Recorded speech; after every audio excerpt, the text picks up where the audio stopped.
Everyone, subtle sound of the soul में आप सबका स्वागत है। मेरा नाम है Mrinalini.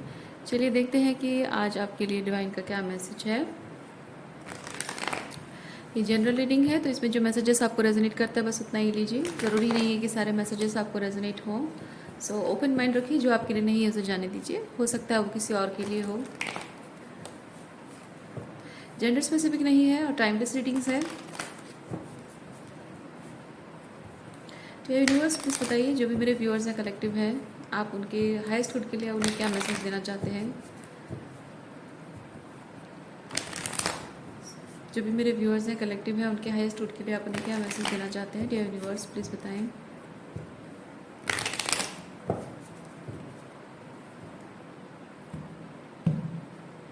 Thank you. Okay, night of cups, high priestess. Give me a second.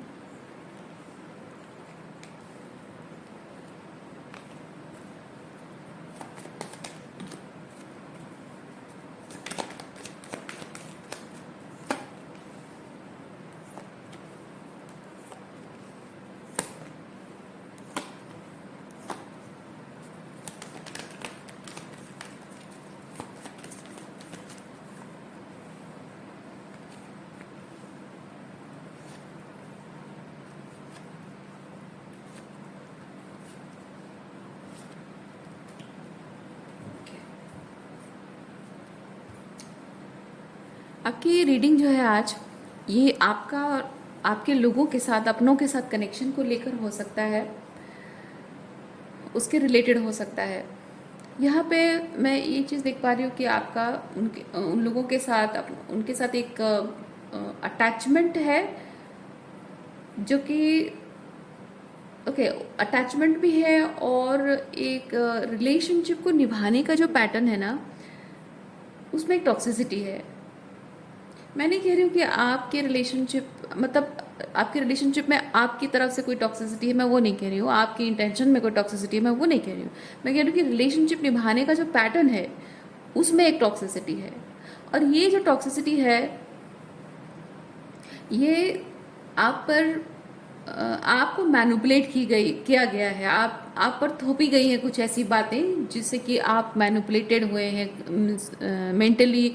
आप इस तरह से ग्रूम किए गए हैं या कंडीशन किए गए हैं, जिससे कि आप एक तरह से बिलीव करते हो कि आप को रिलेशनशिप्स ऐसे ऐसे करके निभाना चाहिए। बट समय के साथ साथ आप रियलाइज शायद कर रहे हैं ये चीज़ कि आपका वो जो तरीका है रिलेशनशिप निभाने का, वो थोड़ा सा आपको कॉन्फ्लिक्ट में डाल रहा है। अंदर आप बहुत केओस, अपने अंदर आप बहुत केओस एंड कॉन्फ्लिक्ट फील कर रहे हैं।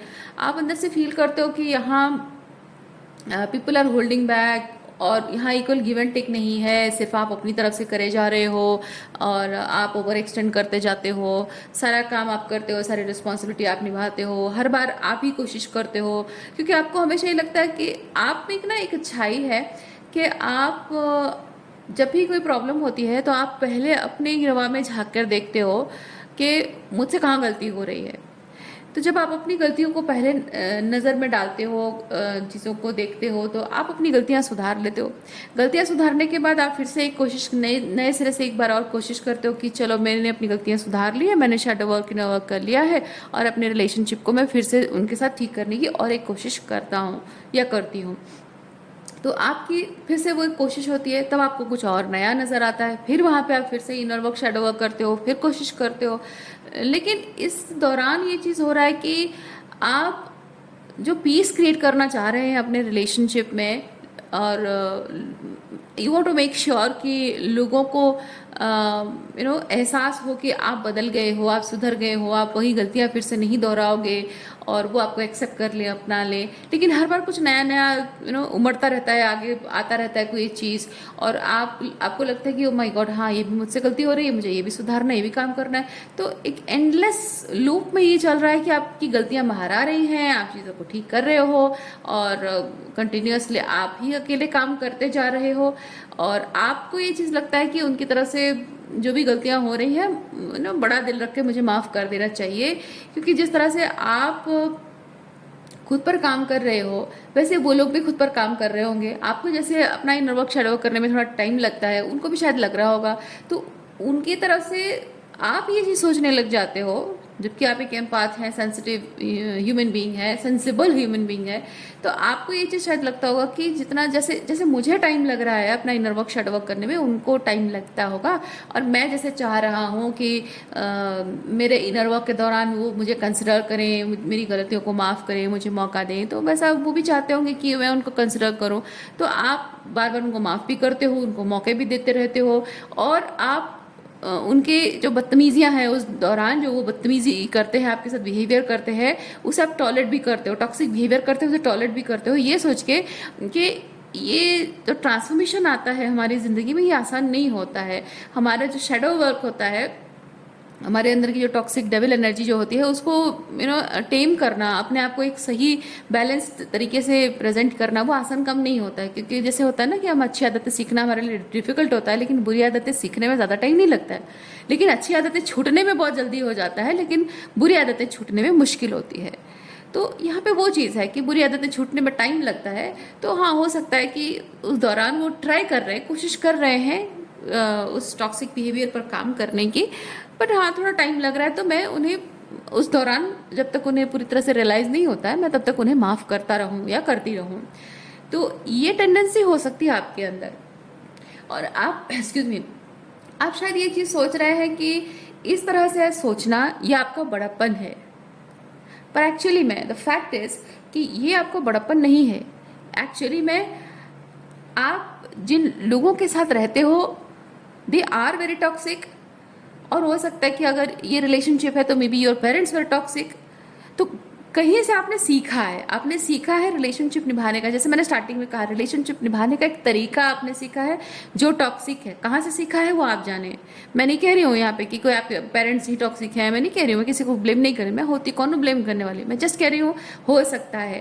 तो आप ये चीज़ देखिए कि रिलेशनशिप निभाने का ये जो तरीका है, आपको किसने सिखाया है, कहाँ से सीखा आपने। किसी को मॉडलिंग, मतलब कोई कोई मॉडल बनकर, मतलब being a model somebody has portrayed this, और आपको सिखाया गया, बताया गया है, पढ़ाया गया है, या फिर कोई ऐसा पर्सन है जो ऐसा करता है जिसे देख देख कर आपने सीखा है ना। तो जहाँ से भी आपने सीखा है, चाहे वो किसी ने बताया हो तो वो टॉक्सिक इंसान है। जिसने जहाँ से सीखा है आपने, वो भी हो सकता है कि वो इन सम वे टॉक्सिक एनर्जी है। ठीक है, तो that person also has been through something toxic. ठीक है, तो जो इंसान करता है ना, वो टॉक्सिसिटी को एक्सपीरियंस करता होगा, वो ज़रूर नार्सिसिस्टिक अब्यूजिव रिलेशनशिप में रहा होगा, या नार्सिसिस्ट पर्सन से डील करता होगा या करती होगी। इसकी वजह से उसे देख देख कर वो वैसा ही बिहेव करता है, और उसे देख देख कर आपने भी सीखा है कि हाँ, लाइक होता है ना, एक बच्चा अपनी माँ से सीखता है कैसे बिहेव करना है, कैसे माफ़ करना है, रिश्ते कैसे निभाते हैं। बच्चे हमेशा माँ से सीखते हैं। तो हो सकता है कि आपकी मदर ऐसी रही हों, आपके फादर टॉक्सिक रहे हों, या फिर उनके पेरेंट्स खुद के टॉक्सिक रहे हों, नार्सिसिस्टिक अब्यूजिव रिलेशनशिप से आई हों वो, और उन्हीं से आपने देखकर सीखा, क्योंकि वो she has acted like a model for you to learn. Okay, तो वहाँ से देखकर आपने सीखा हो कि हाँ, रिश्ते निभाना ना ऐसे ही होता है, मम्मी जैसे करती मुझे भी वैसे ही करना है। वो भी हो सकता है। या फिर ये हो सकता है कि आपको बार बार जिसने सिखाया है, जिस इंसान ने, वो खुद एक नार्सिसिस्ट है। और वो, क्योंकि नार्सिसिस्ट पर्सन अपने बच्चों को जो मोरल्स एंड वैल्यू सिस्टम देते हैं ना, उसमें उनको अच्छी बातें भी सिखाते हैं, उनको डिसिप्लिन भी सिखाते हैं। लेकिन वो जो डिसिप्लिन सिखाने का जो तरीका है, वो ऐसे मोल्डेड तरीके से होता है जैसे कि वो जो टॉक्सिसिटी शो कर रहे हैं, जो टॉक्सिसिटी उनमें है, उनके वैल्यू सिस्टम में, उनके बिहेवियरल पैटर्न में जो टॉक्सिसिटी है वो ना दिखे। या फिर ऐसा कि अगर उनमें उनकी जो टॉक्सिसिटी है उसको फेवर अगर ना भी करे, तो उसको डिनाई भी ना करे, उसके अगेंस्ट भी ना जाए। ओके तो इस तरह से मोल्ड करके वो सिखाते हैं, डिसिप्लिन करते हैं। और डिसिप्लिन एक तरह से नार्सिसिस्टिक अब्यूजिव पेरेंट्स जो होते हैं, या आपके गार्डियन कहें या पेरेंट्स कहें या जो भी कहें, इवन स्पाउस भी अपने अदर स्पाउस को जो उनको डिसिप्लिन करते हैं, सिखाते हैं ना कि मुझे ना तुम्हारे ये कपड़े पहनने का स्टाइल पसंद नहीं है, तुम्हारे ऐसे बाल बनाना पसंद नहीं है। या फिर वाइफ अगर अपने हस्बैंड को बोले कि तुम दूसरों से इतना मिलते जुलते क्यों हो, दोस्तों से इतना ज़्यादा टाइम क्यों स्पेंड करते हो, लड़कियों से क्यों बात करते हो, तो यहाँ पे रिलेशनशिप को निभाने की जो कुछ सर्टन क्राइटेरिया है, कुछ रूल्स हैं, वो हैं, ठीक है। वो रिलेशनशिप को हेल्दी बनाए रखने के लिए कुछ डिसिप्लिन दोनों पार्टनर्स को या फिर पेरेंट चाइल्ड मेंटेन करना पड़ता है। लेकिन वो नार्सिसिस्ट के लिए डिसिप्लिन सिस्टम होता है एक रेस्ट्रिक्शन, एक पुल, जो नाव में जैसे होता है ना, क्या बोलते हैं उसको, एंकर जो होता है, नाव का जो एंकर होता है ना, ये उस एंकर की तरह होता है कि उसको खींच के रखता है, कहीं और जाने नहीं देता है। तो नार्सिसिस्ट के लिए ये डिसिप्लिनरी सिस्टम, ये रूल्स जो होते हैं, वो एक एंकर की तरह है, जिससे वो एक एम्पाथ को यानी आपको खींच कर रखे, बांध कर रखे, कंट्रोल में रखे, वो उसे उस तरह से मोल्ड करके इस्तेमाल करते हैं।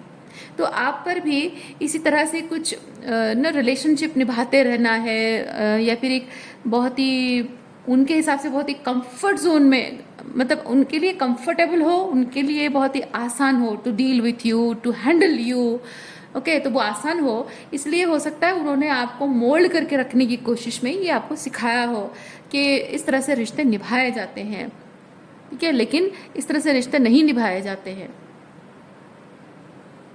ओके।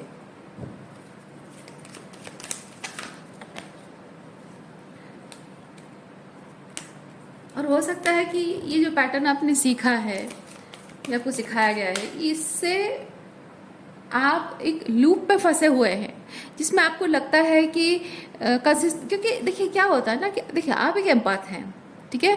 आपने देखा कि आपसे कुछ गलती हो रही है, सोचिए, थोड़ा जेन्युइनली सोचिए कि आपको लग रहा है कि आपको पता चला कि आपसे कोई गलती हुई है। तो एम्पाथ होने के नाते आपका काम ये होता है कि आप immediately inner work, shadow work करने लग जाते हो। आपको समझ में आ गया, गलती आपने सुधार ली। तो यहाँ पे क्या हो रहा है कि एक रिलेशनशिप को आपकी ज़रूरत है, आपने शैडो वर्क, इनर वर्क किया, अपने आप को बेटर इंसान बनाया, रिलेशनशिप में फिर से आए बेटर तरीके से।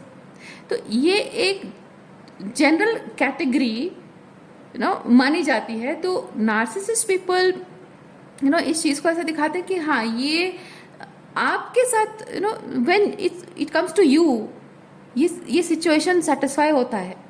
लेकिन when it comes to narcissist, ये होता ही नहीं है, क्योंकि आपने रिलेशनशिप में जो गलतियां की है ना, आप एक्सेप्ट करते हो। नार्सिसिस्ट एक्सेप्ट करते ही नहीं है कि उनसे कभी कोई गलती हो ही सकती है, हो भी नहीं सकती, कभी हो ही नहीं सकती उनसे कोई गलती, वो एक्सेप्ट ही नहीं करता है इन द फर्स्ट प्लेस। दूसरा चीज़, आपने कॉन्टेम्पलेट किया, वो कॉन्टेम्पलेट तो करना तो बहुत दूर की बात है। आपने इनर वर्क, शैडो वर्क किया, वो इनर वर्क क्या करेंगे, शैडो वर्क क्या करेंगे, उनका तो ईगो इतना हाइप होके रखा हुआ है ना। तो आप सुधरने की कोशिश करते हो, एक बेहतर इंसान बनने की कोशिश करते हो। उनको तो पहले in the very first place उनको लगता ही नहीं कि उन्होंने कोई गलती की है, तो सुधरने की कोशिश तो है ही नहीं। रेदर वो क्या करते हैं, आपको मोल्ड करेंगे, आपको मैनिपुलेट करेंगे, आपको डराएंगे, आपको गिल्ट ट्रिप करेंगे कि आपने गलती की है, आपकी वजह से हुआ है, आप ऐसा नहीं करते ना तो ऐसा नहीं होता, आप ऑथेंटिक नहीं होते, आप रियल नहीं होते, आप रॉ ऑथेंटिक जैसे भी हैं वैसे नहीं होते ना, तो उनके ईगो को ठेस नहीं पहुंचती और आपके साथ वो ऐसा नहीं बिहेव करते, वो एक्सक्यूज ढूंढने लग जाते हैं।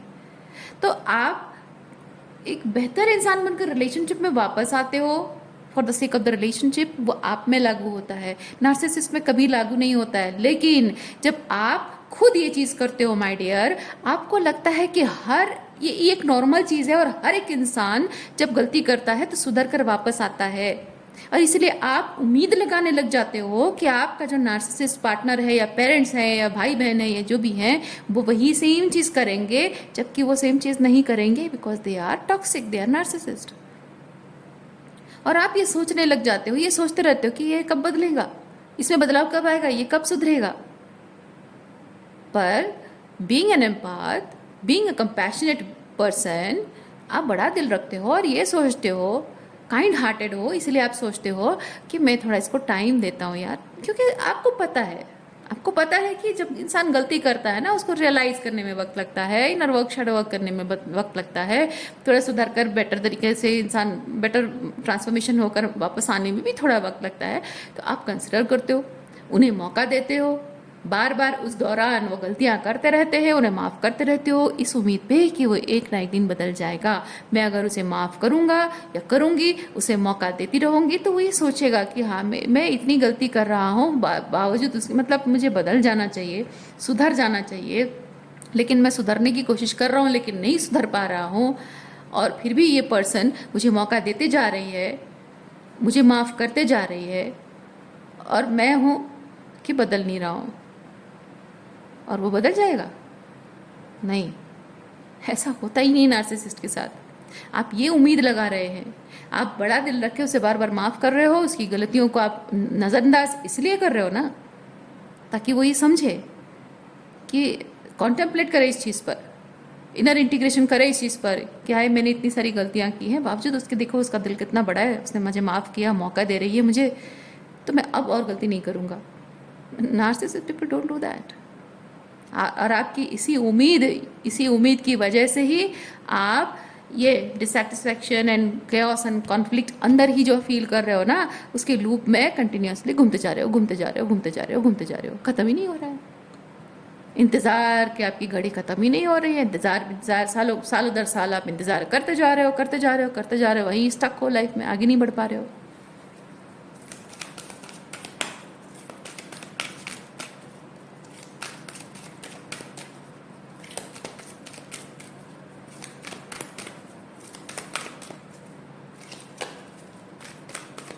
आपका भोलापन, आपकी मासूमियत आपको ये दिखा रहा है कि सब लोग भोले हैं। नहीं, सब लोग भोले नहीं होते। आपके जैसे सीधे साधे भोले मासूम सब लोग नहीं होते हैं my dear.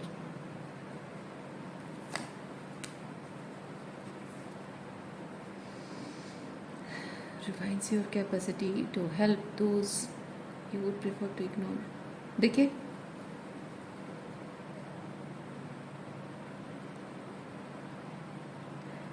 exacting appreciation and recognition for the help you offer shadow attribute.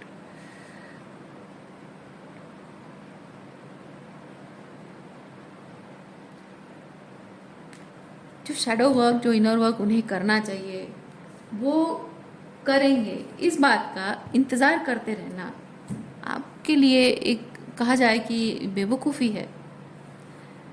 और आपको यहाँ पे यूनिवर्स ये चीज़ बता रहे हैं कि एक रिलेशनशिप में एक इंसान से जब गलती होती है ना, जेन्युइनली एक इंसान से जब कोई गलती होती है, the very moment he speaks louder, उसे रियलाइज होता है ओ माई गॉड मुझे इतना लाउड नहीं बोलना चाहिए।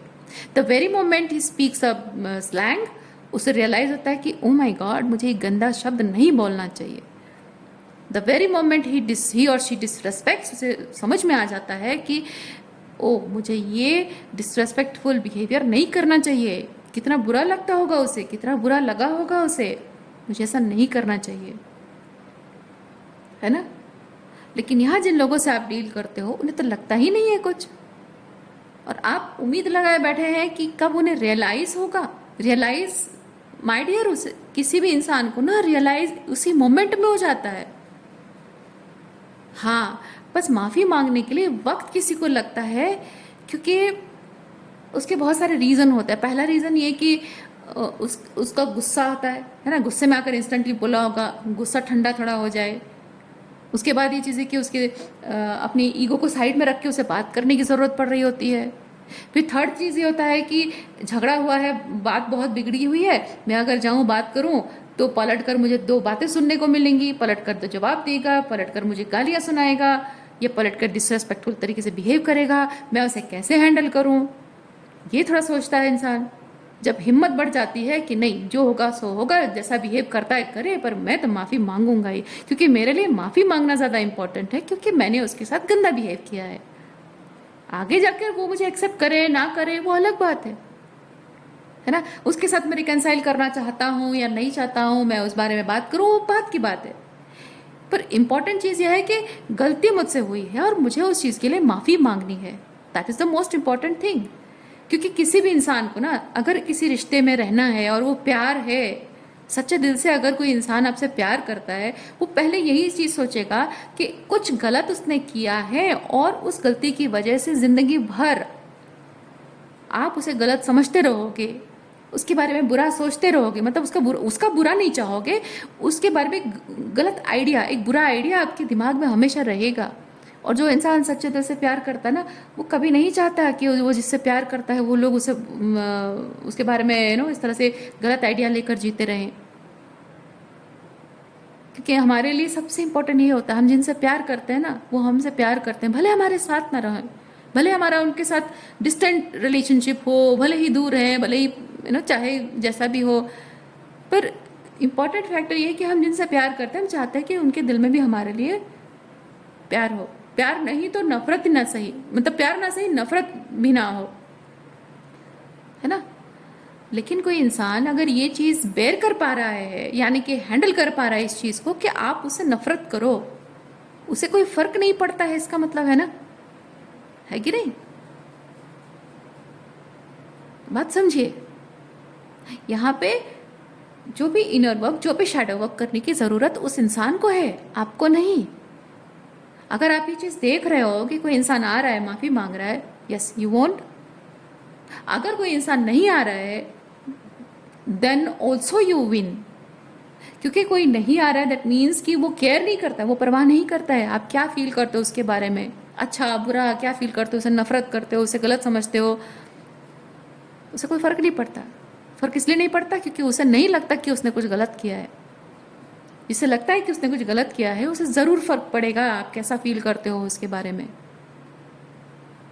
और अगर सच्चे दिल से प्यार करता है ना, वो माफ़ी मांगने ज़रूर है। इवन मैं एक चीज़ कहूँ, हम अगर किसी से प्यार भी नहीं करते ना, तो जेन्युइनली हमसे अगर गलती हो जाती है, हम इंस्टेंटली जाकर उस इंसान से, भले ही उसके साथ हमारा कोई संबंध ना हो, लेकिन ह्यूमैनिटेरियन होने के नाते, एम्पाथ होने के नाते हमें पता होता है कि हमने इंस्टेंटली कुछ गलत बिहेवियर कर दिया है और हमें उनके साथ ऐसा नहीं करना चाहिए, बिकॉज उससे उनका मूड खराब होगा, उनका दिन खराब जाएगा, उनकी भावनाओं को ठेस पहुंचेगी, उनके सम्मान को ठेस पहुंचेगी। तो हमें ये नहीं करना चाहिए था, चाहे वो कोई बाहर का इंसान भी क्यों ना हो। इंस्टेंटली हम उनसे माफ़ी मांगते हैं, या फिर थोड़ी देर बाद ही सही माफ़ी तो मांग लेते हैं ना, क्योंकि हमें इस बात से फ़र्क पड़ता है कि वो क्या फील करते हैं, है ना। और प्यार करने वाला तो जाहिर सी बात है, वो आपके और उसके बॉन्ड में जो पॉइजन है वो कभी नहीं चाहेगा। तो आप उसे अपनाओ नहीं अपनाओ बात की बात है, आप उसके साथ रिकनसाइल करना चाहते हो या नहीं चाहते हो, रिलेशनशिप आगे चाहते हो नहीं चाहते हो, वो बात की बात है, पर माफ़ी मांगना तो बनता है ना। तो मैं यह नहीं कह रही हूँ कि आप उस किसी से माफ़ी एक्सपेक्टेशन रखो, मैं कह रही हूँ कि ये समझो कि रिलेशनशिप में जो वेटिंग फेज में आप हो ना, इंतज़ार कर रहे हो और बार बार सोच रहे हो कि शायद मुझे थोड़ा और इनर वर्क करने की ज़रूरत है, शायद मुझे थोड़ा और बदलने की ज़रूरत है, मुझे और मैच्योरिटी शो करने की ज़रूरत है, नहीं, आपका काम खत्म हो चुका है, ठीक है, आपका काम खत्म हो चुका है। अब अगर कुछ करना है तो सामने वाले को करना है, आप उसके पार्ट का काम आप भी क्यों कर रहे हो, आपको नहीं करना है।